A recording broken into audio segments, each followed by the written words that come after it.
Anti-Semitism is on the rise today. It's real and it's a threat to Jewish communities. Fighting it is a must. Knowing what anti-Semitism is and how to identify it is important if we're going to fight it. But currently, there is an organized effort to conflate anti-Semitism with legitimate criticism of Israel. The International Holocaust Remembrance Alliance, or the IRA's definition, does just that. The IRA is an intergovernmental organization of 34 member countries. Pro-Israel lobby groups are pushing universities, governments, municipalities, and other organizations to adopt the IRA's definition. The IRA's definition could have disastrous consequences for anyone who stands for Palestinian human rights or anyone who cares about freedom of expression or academic freedom. Here are 4 reasons why you should oppose the IRA's definition of anti-Semitism. The IRA's definition of anti-Semitism has little to do with actual anti-Semitism. Its goal is to stifle legitimate criticism of Israeli state policy. 7 out of the 11 examples of anti-Semitism listed in the IRA's definition specifically mention Israel.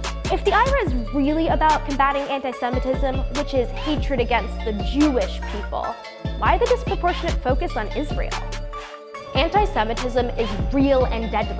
The IRA's definition is vague and confusing. Attacks against the Jewish people in North America are commonplace and often have tragic consequences. The IRA's definition of anti-Semitism fails to identify anti-Semitism as a form of prejudice, instead calling anti-Semitism a certain perception of Jews which may be expressed as hatred. What does that mean? To fight anti-Semitism, we need clear and strong tools. The IRA's definition is anything but that. The IRA's definition of anti-Semitism actually makes Jews and Palestinians more vulnerable. It makes Jews more vulnerable by conflating anti-Semitism with legitimate criticism of Israel. And it makes Palestinians more vulnerable by threatening their very legitimate fight for human rights.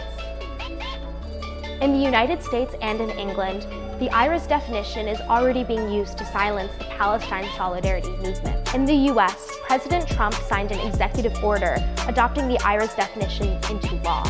It could be used to withhold federal funds from universities where students and faculty are heavily involved in fighting for justice and peace in Palestine. In Canada, the Ontario government has tabled a bill to adopt the IRA's definition.